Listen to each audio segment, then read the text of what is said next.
আমাদের এইখানে বৃষ্টি হচ্ছিল, বৃষ্টির মধ্যে আপনাদের সাথে শেয়ার করব ঘুগনির রেসিপি। বাইরেটায় অনেক জল জমে গেছিল।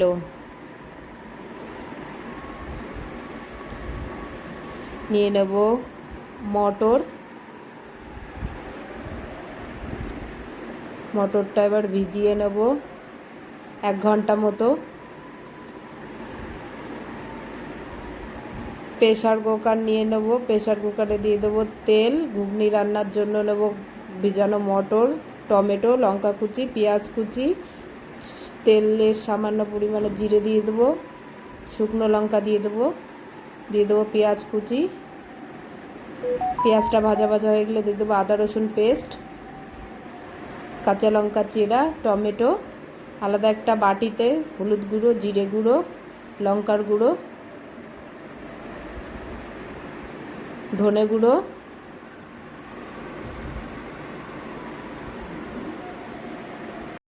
দিয়ে দেবো পরিমাণ মতো লবণ।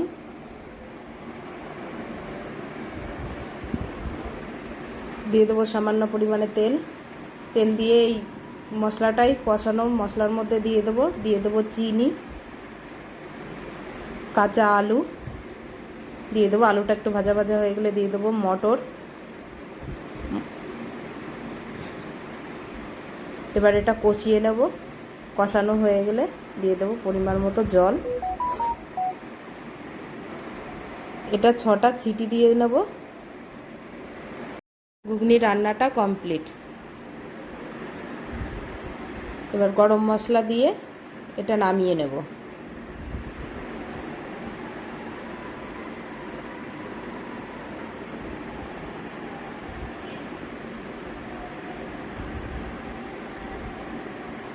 এবার পরিবেশন করে নেব।